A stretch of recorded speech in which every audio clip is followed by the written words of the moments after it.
ஆண்டவராகிய இயேசு கிறிஸ்துவின் விலையேறப்பெற்ற நாமத்தினாலே உங்கள் யாவருக்கும் என் அன்பின் ஸ்தோத்திரத்தை இந்த காலை வேளையில உங்களுக்கு தெரியப்படுத்துகிறேன்.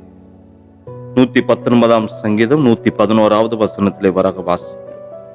உம்முடைய சாட்சிகளை நித்திய சுதந்திரமாக்கி கொண்டிருக்கிறேன், அவைகளே என் இருதயத்தின் மகிழ்ச்சி என்று சொல்லி பார்க்கிறேன். கிறிஸ்துவுக்குள் அன்பான தேவனுடைய பிள்ளைகளை, நாட்களும் இந்த அதிகால வேளையிலே நாம் தியானம் செய்கிறதான காரியம் என்னவென்றால், வேத வசனம்தான் ஒரு ஆவிக்குரிய மனிதனுடைய சொத்தாய் காணப்பட வேண்டும். அதனால் சங்கீதக்காரர் தாவீது சொல்லுகிறார், உம்முடைய சாட்சிகளை நித்திய சுதந்திரமாக்கி கொண்டிருக்கிறேன், அவைகளே என் இருதயத்தின் மகிழ்ச்சி. சுதந்திரம் என்பது அது சொத்தாய் காணப்படுகிறது. இந்த உலகத்தில் வாழ்ந்து கொண்டிருக்கிற ஒவ்வொரு மனிதர்களும் அவர்கள் வேலை செய்து பணங்களையோ அல்லது சொத்துக்களையோ சம்பாதிக்கிறார்கள். ஆனால் கர்த்தரை அறிந்த ஒரு ஆவிக்குரிய மனிதன் ஒவ்வொரு நாட்களும் வேத வசனங்களை வாசித்து பொக்கிஷமாக, அதாவது சொத்தாக சேர்த்து வைக்க வேண்டும் என்று சொல்லி பரிசுத்த ஆவியானவர் அந்த காலை வேளையில வாஞ்சிக்கிறார். உலக மனிதனுடைய சொத்து அது பணமோ அல்லது பொருளாக காணப்படலாம். ஆனால் கர்த்தருடைய பிள்ளைகளுடைய சொத்து என்பது அது மிகவும் விலையேற பெற்ற வேதவசனமாய் காணப்படுகிறது.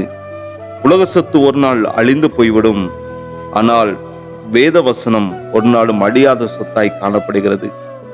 இந்த உலகத்திற்குரிய காரியங்களை நாம் பார்க்கிறதான பொழுது, 100 பவுன் நகை இருந்தால் உலக மனிதன் கஷ்டம் வருகிறதான பொழுது, அல்லது துன்பம் வருகிறதான பொழுது, அல்லது ஒரு வியாதியோ அல்லது வேற ஏதாவது ஒரு எமர்ஜென்சியான ஒரு காரியம் தங்கள் வாழ்க்கையிலே தேவைப்படுகிறதான பொழுது அவைகளை எடுத்து அவன் பயன்படுத்துகிறான்.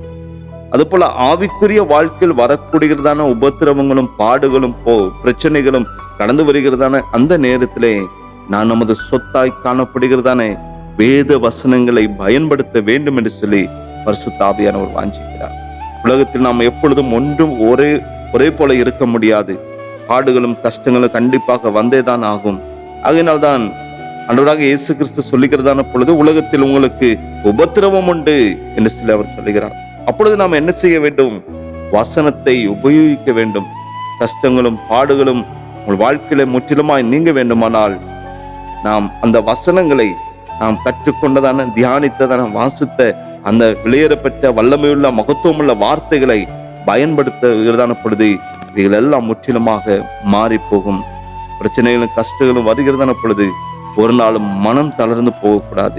உடனே வேத வசனத்தை நம்முடைய நினைவுக்கு, சிந்தனைக்கு கொண்டு வர வேண்டும், அல்லது வேத வசனத்தை எடுத்து நாம் வாசிக்க வேண்டும். யோவான் எழுதின சுவிசேஷம் 14 வசனத்தின்படி, பரிசுத்த ஆவியானவர் நான் உங்களுக்கு சொன்ன எல்லாவற்றையும் நினைப்பூட்டுவார் என்று சொல்லி பார்க்கிறோம். ஆவியானவர் நம்மோடு கூட இருந்து சகலவற்றையும் அதனதின் காலத்தில் நேர்த்தியாய் செய்வதற்கு ஒரு வல்லமையுள்ள தேவனாய் காணப்படுகிறார். ஆவிக்குரிய வாழ்க்கையில் பின்மாற்றம் வராதபடி செய்வது வேத வசனம் தான். உலக மனிதன் பணத்தினால் பிழைத்துக் கொண்டிருக்கிறான். ஒரு ஆவிக்குரிய மனுஷன் தேவனுடைய மகத்துவமுள்ள வல்லமையில் இருந்த வசனத்தினாலே அவன் பிழைக்கிறான். நீதிமானுடைய வீட்டில் அதிக பொக்கிஷம் உண்டு என்று சொல்லி நீதிமொழிகளிலே நாம் வாசிக்கிறோம். பொக்கிஷம் என்பது தேவனுடைய வசனமாக, வார்த்தையாய் காணப்படுகிறது.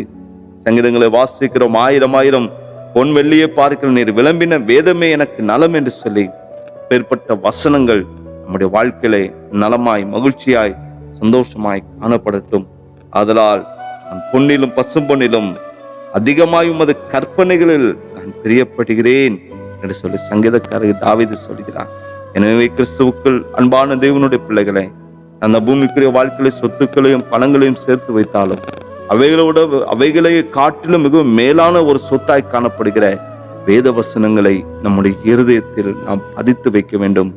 இந்த வார்த்தை, இந்த வசனங்கள் நீங்கள் சொத்தாய் சேர்த்து வைத்திருக்கிறதான வல்லமையிலிருந்து அந்த வார்த்தைகள் வாழ்க்கையில துன்பங்களும் கஷ்டங்களும் வேதனைகளும் கண்ணீரும் அல்லது உங்கள் வாழ்க்கையில பிரிவுகள் உண்டாகிறதான பொழுது இந்த வார்த்தை உங்களை தேற்றும், இந்த வார்த்தை உங்களை விடுவிக்கும், இந்த வார்த்தை உங்களை சுகப்படுத்தும், இந்த வார்த்தையானது உங்களை சரியான பாதையில வழிநடத்தும்.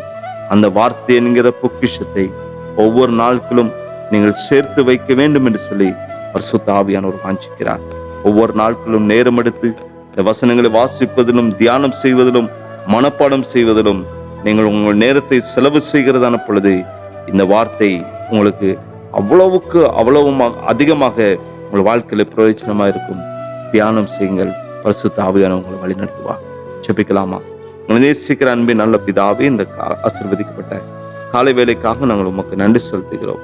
இந்த பூமிக்குரிய சொத்துக்களோ அல்லது இந்த பூமிக்குரிய வாழ்க்கையில காணப்படுகிற உலக பிரகாரமான ஆசீர்வாதங்களோ அது நிலையற்றதப்பா. ஆனால் நிலையானது நீர் எங்களுக்கு விளம்பின வேத வசனம்.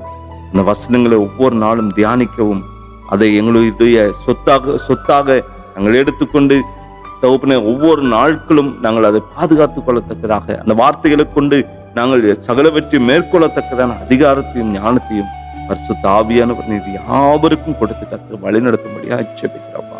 தகப்பனே உடைய வார்த்தையினால் ஒவ்வொரு வாழ்க்கையை கட்டுங்க ஆண்டவரே.